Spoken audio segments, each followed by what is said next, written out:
मैं कोशिश करूँगा कि इसमें मैं आपको जल्दी-जल्दी पॉइंट समझाऊँ और आपको सब समझ में आ जाए।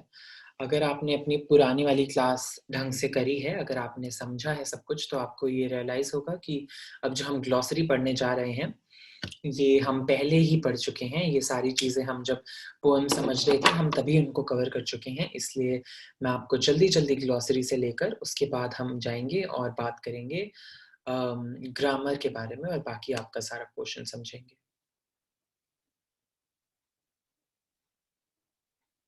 तो अब हम बात कर रहे हैं 1 सेकंड।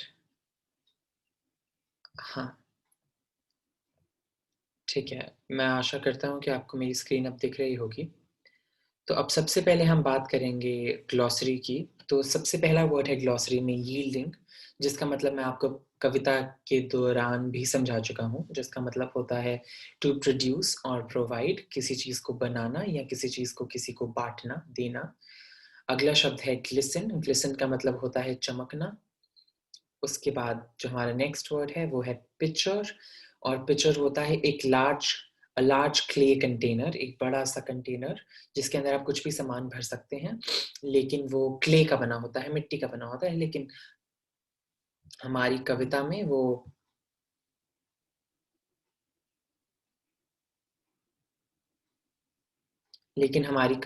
वो शब्द जो है क्ले का नहीं, वो सिल्वर का था।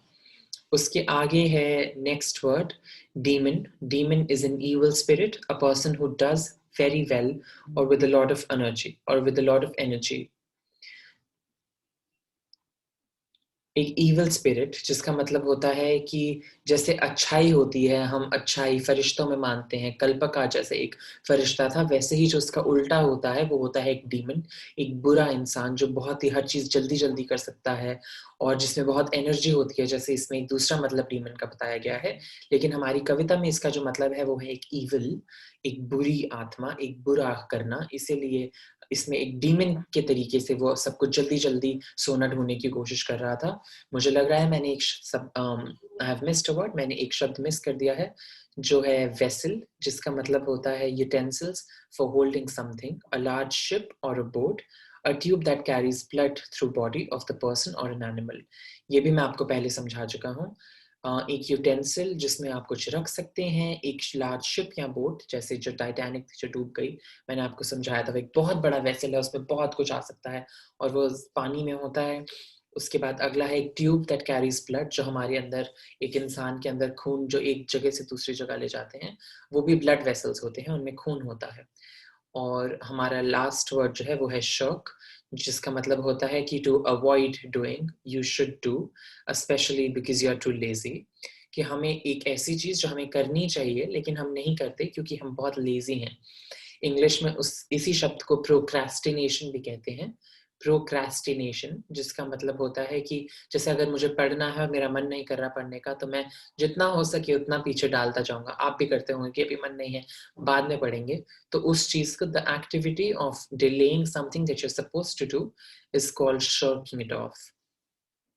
अब हमने ये डिस्कस कर लिया है, अब नेक्स्ट हम पढ़ते हैं यहाँ पे भी और कुछ वर्ड्स हैं। और पहला वर्ड आ गया wreck. Wreck होता है a ship that has sunk or that has been very badly damaged, a person who is in a bad physical or mental condition. तो एक wreck होता है, जैसे जो मैंने आपको vessel पढ़ाया था, it's a big vessel, जब वो डूब जाता है, जब एक शिप डूब जाती है, हम उसको भी wreck बोलते हैं। अगर आपका किसी का अगर दिमागी संतुलन खराब हो गया हो, किसी के शरीर में कोई दर्द हो, जिस भी मतलब जो भी चीज़ जो एक समय पर अच्छी थी लेकिन अब वो खराब हो चुकी है, उसे wreck करना कहते हैं। आप दोस्ती भी किसी से आपकी दोस्ती खराब हो जाए, तो आप इंग्लिश में कह सकते हैं कि माय फ्रेंडशिप इज़ wrecked, कि मतलब मेरी जो वो दोस्ती थी, अब वो खराब हो चुकी है। नेक्स्ट वर्ड है void, जिसका मतलब मैं आपको बता चुका हूँ, a large empty space to to state officially that it is no longer valid, completely making devoid, बिल्कुल किसी चीज़ को खाली कर देना, बहुत ज़्यादा empty space, दिल भी हो सकता है आपका, जैसे हमारे कविता में उस इंसान का जो दिल था वो बहुत बड़ा, चाहे वो दिल उसका बड़ा नहीं था लेकिन उसका जितना भी दिल था वो खाली था। तो वो हो गया void. Encyclopedia मैं आपको मतलब बता चुका हूँ. A book or a set of books giving information about all areas of knowledge or about different areas of one particular subject. कि बहुत सारी चीज़ों के बारे में भी उसमें जानकारी हो सकती है, या किसी एक चीज़ के बारे में भी उसमें बहुत सारी जानकारी हो सकती है, तो उसे encyclopedia कहते हैं. और लास्ट आ गया ब्रिम, जो होता है एज और लिप ऑफ अ वेसल. मतलब एक जो वेसल है, एक चाय का कप जो है, हर चीज का एक ब्रिम होता है, कि जब वो वहां तक, जैसे अब ये कैंडल का, अगर मेरे पास ये कैंडल पड़ी है, तो जो इसकी ये चीज जो है, ये इसका ब्रिम है, कि इसको आप यहीं तक भर सकते हैं, इसके ऊपर आप भरेंगे तो वो बाहर आ जाएगा, तो उसे ब्रिम कहते हैं. अब अगला हमारा जो टॉपिक है वो है ग्रुप डिस्कशन का, जिसमें मैं आपको चीज़ें टॉपिक मतलब मैं आपको कुछ क्लूज कीवर्ड्स दे सकता हूँ और आप बाद में डिस्कस कर सकते हैं अपने दोस्तों के साथ. द ग्रीड और for the accumulation of material wealth leads to destruction. Accumulation का मतलब होता है किसी चीज को इकट्ठा करना. तो जब आप अमीर लोगों की बात करते हैं तो वो अमीर इसलिए हैं क्योंकि उन्होंने अपना जो पैसा है उसे एक्यूमुलेट किया हुआ है, उसे इकट्ठा किया हुआ है. तो ये कह रहा है कि जो ग्रीड है या एक्यूमुलेशन ऑफ मटेरियल वेल्थ जो है, डिस्ट्रक्शन की तरफ ले जाती है. एक पुरानी कहानी भी थी कि एक जो भिखारी होता है, वो भिखारी एक अमीर आदमी से ज्यादा खुश है, क्योंकि जो भिखारी है उसे पता है कि उसके पास खोने को कुछ नहीं है. ऐसा कुछ नहीं है उसके पास जो उससे कोई चुरा लेगा, तो उसकी जो रात की नींद है वो चैन की आती है. वो सुबह बिना डरे उठता है कि उसका सामान कहाँ है, कहीं उसका कोई सामान तो नहीं ले गया. और वहीं एक सुनार की दुकान होती है, एक गोल्ड वाले की दुकान होती है. जो इंसान हमेशा दुखी रहता है, उसे हमेशा ये होता है कि कहीं मेरा कुछ सामान चोरी ना हो जाए, कोई मेरे पास जो चीजें हैं, मेरी जो वस्तुएं हैं, कोई वो मुझसे चुरा ना ले. तो इसीलिए कहने का मतलब है कि जब एक लालच होता है हमें, मटेरियल वेल्थ होती है कि जो चीज़ों की जो हमारी कीमत होती है, मतलब मटेरियल वेल्थ होता है जो एक्सपेंसिव चीज़ें होती हैं, जैसे सोने की चीज़ें, गाड़ियाँ, बंगले, ये सारी चीज़ें मटेरियल वेल्थ होती है. मतलब मटेरियल का मतलब कोई चीज़, बेशकीमती चीज़ों को अगर इकट्ठा करो तो वो आपको डिस्ट्रक्शन की तरफ ले जाती है. डिस्ट्रक्शन होता है तबाह हो जाना. और नेक्स्ट है what ultimately counts is not wealth but the richness of heart. जिसका मतलब है कि एंड में ये चीज नहीं काउंट होती कि आपके पास कितनी चीजें थी, आपके पास कितनी चीजें अच्छी थी, बुरी थी. ये काउंट होता है कि आपका दिल कितना अमीर था. अगर आप महात्मा गांधी का एग्जाम्पल ले लें, तो महात्मा गांधी अपनी पूरी जिंदगी धोती में और एक डंडे के साथ उन्होंने जिंदगी निकाल दी, लेकिन आज भी हमारे जो नोट भी होते हैं उन पर तस्वीर गांधी जी की ही होती है, क्योंकि उन्होंने चाहे पैसा नहीं इतना कमाया, उन्होंने एक्यूमुलेशन नहीं करी मटेरियल वेल्थ की, लेकिन उन्होंने, उनकी रिचनेस ऑफ हार्ट थी, उनका दिल अमीर था, और इसीलिए हम उन्हें याद करते हैं. And it is what ultimately counts. Ultimately counts का मतलब होता है कि जिंदगी में आखिर में वही चीज मानी जाती है. अगला हम पढ़ेंगे अब कॉम्पोजिशन, जिसमें है right a paragraph in about 100 words on each of the following. तो एक सेकेंड.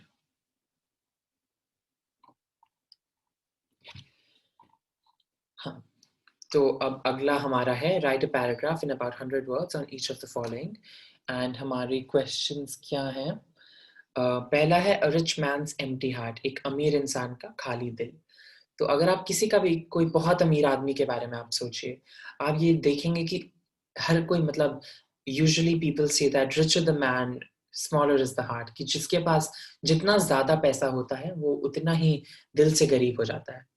तो एक मदर टेरेसा जो हैं, उन्होंने एक बार कहा था कि एक गरीब इंसान जो सड़क पर मर रहा है, वो इसलिए नहीं मर रहा क्योंकि उसके पास खुद का कुछ नहीं है, वो इसलिए मर रहा है क्योंकि हम और आप जिनके पास चीजें हैं देने को, हम वो देने से मना कर रहे हैं. क्योंकि अगर आप सड़क पे किसी भिखारी को देखते हैं, कोई अगर मांग रहा है तो हम कहते हैं कि नहीं, हम क्यों देंगे, हमारा है. तो वो यही कह रही है कि अगर आप वो दे देते तो वो शायद जिंदा रहता. तो यही इसका कहने का मतलब है कि एक रिच मैन का, एक अमीर इंसान का खाली दिल, कि तुम्हारे पास घर भरे हुए होंगे धन से, लेकिन जो तुम्हारा दिल है वो फिर भी खाली है. नेक्स्ट है rewards of being kind hearted. ये कहा जाता है और ये माना जाता है कि अगर आपका दिल अच्छा है तो आपकी मदद भगवान करते हैं. अगर आप किसी की मदद कर रहे हैं बिना किसी सेल्फिश, बिना किसी स्वार्थ के, अगर आप किसी की मदद करें, किसी की सहायता करें, तो आपकी मदद फिर भगवान भी करते हैं। आपको अपनी अच्छाई का आपको हमेशा एक फल मिलेगा, रिवॉर्ड मिलेगा ऑफ बीइंग काइंड हार्टेड। अगर आप दिल से नेक हो, आप दयालु हो, तो आप उसकी वजह से आपको भी रिवॉर्ड्स मिलेंगे। और ये रिवॉर्ड्स का मतलब बस ये नहीं है कि आपको कोई पैसे देगा, आपको कोई वस्तुएँ देगा। इस रिवॉर्ड का मतलब ये भी है कि आपको सुकून मिलेगा, आपको ग्रैटिफिकेशन मिलेगी। ग्रैटिफिकेशन एक इंग्लिश वर्ड है जिसका मतलब है कि एक दिल का सुकून किसी को मिलना। अब नेक्स्ट है, मैंने आपके लिए ये वर्ड्स पहले ही लिख दिए हैं। Correct the spelling of the following words. पहला वर्ड इज अटैक। इन्होंने यहाँ पे ई लिखा है, ई नहीं होता, ए होता है, तो यहाँ पे इसलिए ये स्पेलिंग गलत है। अटैक का मतलब होता है किसी पे हमला करना। उसके बाद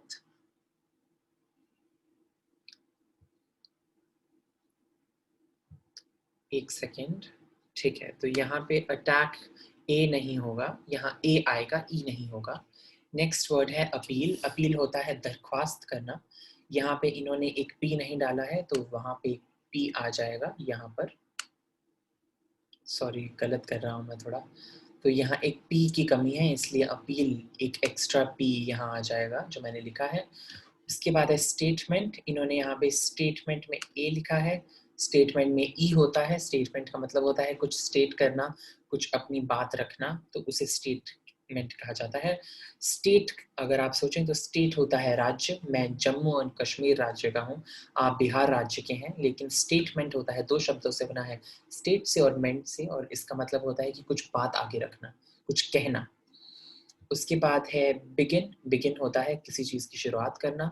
यहाँ पे आई लिखा है तो वो गलत है, सही इसकी स्पेलिंग होंगे BEGIN।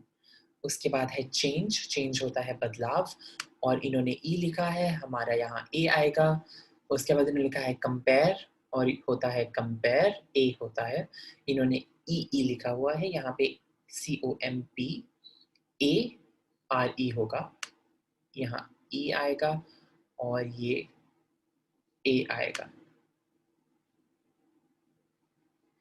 और कंपेयर होता है किसी से अपनी तुलना करना, गरीब अमीर, अच्छा बुरा, लंबा छोटा। ग्रेटफुल होता है किसी चीज़ के लिए भगवान का शुक्रिया करना। भगवान का नहीं, आप ऐसे भी कर सकते हैं, जैसे मैं अपने दिल में ये शुक्रिया करता हूँ कि मेरे पास अच्छे माँ बाप हैं, मेरे पास खाने को खाना है, मैं पढ़ सकता हूँ, मैं आपको पढ़ा पा रहा हूँ, तो मैं इस चीज़ का शुक्र मनाता हूँ, तो उसे कहते हैं ग्रेटफुल होना, खुश होना, संतुष्ट होना। उसका अगला है, इसमें यहाँ ई आएगा जो इन्होंने नहीं लिखा, ये ई। उसके अगला शब्द है सफ़र। यहाँ पे एक एक्स्ट्रा एफ की ज़रूरत है, इन्होंने सफ़र लिखा है। सफ़र, एक सफ़र हिंदी का सफ़र होता है जब आप कहीं जाते हैं तो आप सफ़र कर रहे हैं। एक अंग्रेज़ी का सफ़र होता है जिसमें हम कहते हैं ही सफरिंग फ्रॉम डिजीज़, किसी चीज़ से जूझना। उसके बाद इन्होंने रिफ्यूट को रिफूट लिखा है, तो यहाँ पे आ जाएगा REFUTE, रिफ्यूट कर देना, मना कर देना किसी चीज़ के लिए। आई रिफ्यूट टू डू सो। अब आगे हम जाएंगे, एक सेकेंड, ठीक है, तो अब इसके आगे एक सेकेंड,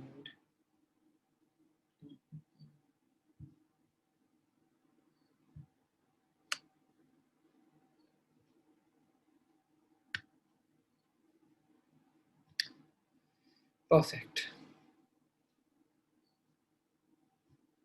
तो अगला आपकी जो एक्टिविटी है उसका नाम है use the following words in sentences. तो मैंने आपके लिए पहले ही सेंटेंस लिखे हुए हैं। केयर का मतलब किसी की केयर करना, किसी, तो आई बोलेंगे, तो सेंटेंस में आ जाएगा आई केयर फॉर यू, मुझे तुम्हारी फिक्र है। ब्रिज, पुल होता है तो उसका आ जाएगा द ब्रिज इज ब्रोकन, मतलब जो पुल है वो टूटा हुआ है। डिमांड होता है इच्छा करना, किसी से कुछ मांगना, तो इसका हम बोल देंगे कि I demand to know the truth.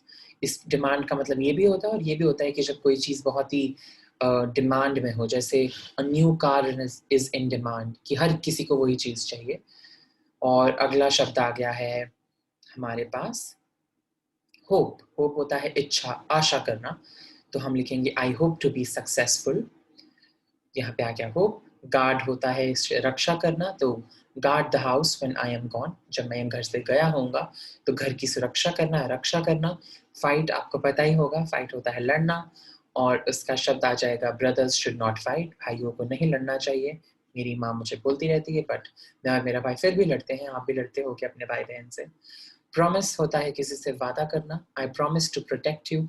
आप रक्षाबंधन पर अपनी बहन को राखी बांधते हैं तो प्रॉमिस करते हैं कि आप उन्हें प्रोटेक्ट करेंगे, तो ये आ गया I promise to protect you. Next sentence is return, कहीं से कुछ वापस देना या कहीं से जाकर वापस आना। तो the word will be I please return my money, मेरे पैसे प्लीज लौटा दो, या where is that smell coming from, last word, which means कि ये बदबू कहाँ से आ रही है। अब इसके बाद हमारा आज गया है नेक्स्ट चीज is match the words given in column A with words given in column B, और ये वर्ड्स आ जाएंगे। सबसे पहले कि ब्रिम क्या होता है, brim is to fill the top, to fill to the top, तो हमने इससे जोड़ दिया। वॉइड क्या होता है, वॉइड मैंने आपको समझाया था, एक एम्प्टी स्पेस, तो ये आ जाएगा एक एम्प्टी स्पेस। नेक्स्ट वर्ड है रेक, आपको बताया था खराब हो जाना, तो यहाँ पे हमें आ रहा जो ऑप्शन आ रहा है रेक का, वो हो जाएगा ship that has sunk. Shark मैंने आपको बताया था किसी चीज को अवॉइड करना। डीमन एक इविल स्पिरिट। वेसल्स हो गया एक लार्ज शिप और बोट। पिक्चर हो गया एक क्ले कंटेनर, जैसे कि आपको पहले बता चुका हूँ। सॉरी मैं थोड़ा जल्दी बोल रहा हूँ, और आप पॉज करके एक बार समझ लीजिएगा अगर आपको कहीं पे भी परेशानी हो रही है, please feel free to pause. And last but not the least, yield का मतलब होता है टू प्रोड्यूस और प्रोवाइड। अब इसके बाद हम पढ़ेंगे आपकी ग्रामर, और pick the infinitives, the gerund and participles in the following sentences. तो इन्फिनेटिव्स क्या होते हैं, इन्फिनेटिव्स दो तरीके के होते हैं, एक बेयर वर्ब होता है, एक फुल वर्ब होता है। और फुल वर्ब क्या होता है कि एक फुल होता है इन्फिनेटिव और एक बेयर होता है। तो फुल जो होता है उसमें होता है टू प्लस द वर्ब, कि एक वर्ब के सामने एक टू, TO2 लिखा हो तो उसे हम इन्फिनेटिव्स बोलते हैं। Gerund is a verbal noun, संज्ञा जो वर्बल संज्ञा होती है उससे हम बोलते हैं वर्बल नाउन्स, वो जिरंड होते हैं। और पार्टिसिपल्स तीन तरीके के होते हैं, present participle, past participle and perfect participle. तो अब हम देखेंगे सेंटेंसेस। तो I decided to go there, तो डिसाइडेड जो है वो पार्टिसिपल हो गया, इड से जो क्योंकि वो खत्म हो रहा है डिसाइडेड। और टू गो, टू और गो जो आ गया वर्ब, ये हो गया infinitive. Next is walking is a good exercise, तो वॉक जो हो गया वो एक नाउन हो गया, और जब उसमें हमने ING जोड़ दिया तो वो हो जाता है एक जीरंड बन जाता है, वो एक वर्बल नाउन बन जाता है। तो इसमें जो वॉकिंग है वुड बी अ जीरंड। उसके बाद ही forced me to join the campaign, campaign होता है एक मोर्चा ज्वाइन करना, इसने उसे फोर्स किया कि तू मेरे साथ ये ज्वाइन करेगा, तो फोर्स जो है इसमें ये पार्टिसिपल हो गया, ED जो आ गया लास्ट में, और टू जॉइन जो हो गया वो इन्फिनेटिव हो गया। और laughing is a good tonic, verbal noun हो गया यहाँ पे लाफिंग।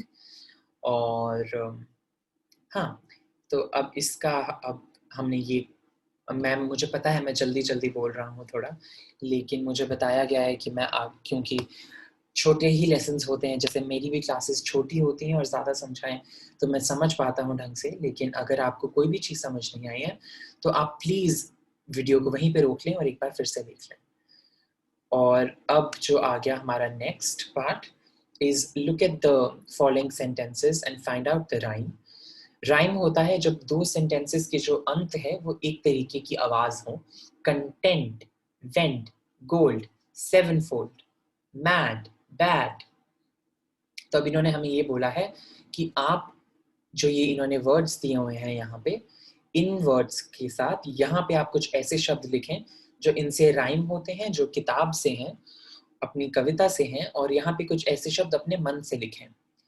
तो थॉट का वर्ड हो गया पॉट, और अपने मन से मैंने लिखा है फॉरगॉट, फॉरगॉट होता है भूल जाना। सोल्ड हमने कविता में से लिख लिया गोल्ड, सोल्ड होता है बेच देना, गोल्ड होता है सोना, और टोल्ड होता है किसी को बताना। टुक, क्रुक, लुक, टुक किसी से कुछ लेना, क्रुक जो आपको पहले बताया था गलत तरीके से कुछ हासिल करना, और लुक होता है देखना। इन्होंने यहाँ पे पैट लिखा है, ये पॉट होना चाहिए क्योंकि कविता में पॉट है घड़ा। Pot not slot. नॉट होता है नहीं, नहीं करना, और स्लॉट होता है आपको, अगर आप किसी डॉक्टर के पास जाते हैं और आपको जो डॉक्टर ने टाइम बताया हुआ है कि 5:30 से 6:30 के बीच में आ जाना, तो ये जो टाइम है इसे स्लॉट कहते हैं।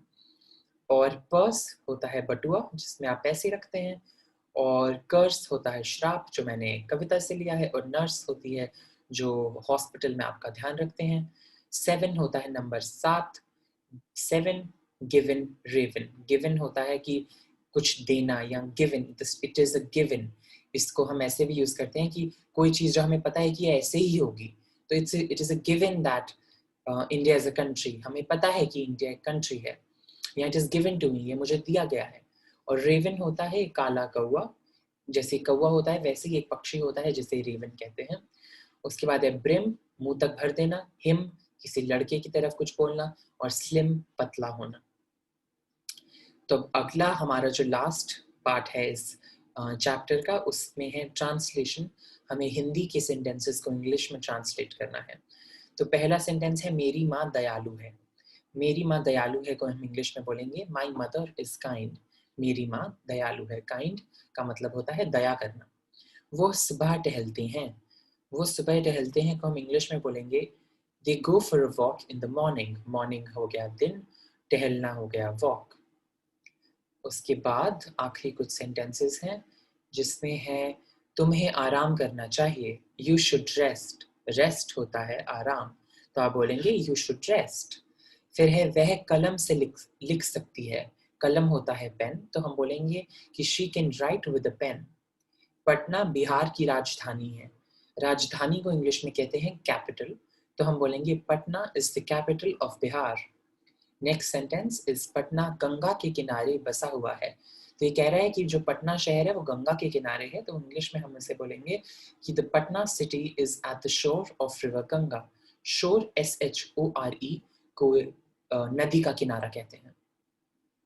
अगला सेंटेंस है गंगा एक पवित्र नदी है, जिसे हम बोलेंगे Ganga is a pure river. पवित्र को इंग्लिश में कहते हैं प्योर, PURE। उसके बाद अगला है गंगा को प्रदूषित नहीं करना चाहिए। प्रदूषित को इंग्लिश में बोलेंगे पोल्यूट, तो हम POLLUTE। तो हम बोलेंगे you should not pollute the river Ganga. 9th है पटना एक पुराना शहर है। पुराने को इंग्लिश में बोलते हैं ओल्ड। बूढ़े को भी ओल्ड बोलते हैं, लेकिन इसमें हम ओल्ड का इस्तेमाल कर रहे हैं पुराना, पिछला। तो हम बोलेंगे Patna is an old city. City का मतलब हिंदी में होता है शहर। एंड लास्ट इज उसने पटना के बारे में पत्र लिखा है। पत्र होता है लेटर, तो ये बोल रहा है कि he has written a letter about Patna, LETTER। तो इसी के साथ ये लेसन समाप्त होता है, और मैं अपने दिल से आशा करता हूँ कि मैं आपकी मदद कर पाया, और ये पढ़ाकर आपको, ये चैप्टर पढ़ाकर मैंने भी बहुत कुछ सीखा है, और मैं ये अपने दिल से आशा करता हूँ कि आपने भी बहुत कुछ सीखा होगा। और आपको आपके जो एग्ज़ाम्स होने वाले हैं, अगर उसमें से इस चैप्टर में से कोई क्वेश्चंस आते हैं, तो आपको जो मैंने आज आपको सब पढ़ाया है, आपको वो याद आएगा। और मैं आपका शुक्रिया करता हूँ कि आपने मेरे साथ ये जॉइन करा, और आप यहाँ पर प्रस्तुत हैं, और मैं आशा करता हूँ कि आपको सब समझ में आया। Thank you so much for your time, and thank you for sticking up till now. And मैं आई होप कि आपके बोर्ड एग्जाम्स बहुत अच्छे हों, आप अगली क्लास में बहुत अच्छे नंबरों के साथ पहुँचें, और आप अपनी सेहत का भी ध्यान रखें क्योंकि कोविड चल रहा है। तो प्लीज़ वेयर योर मास्क, अपने मास्क पहने रखें, अपने ध्यान रखें, और धन्यवाद। आपका दिन शुभ और मंगल हो।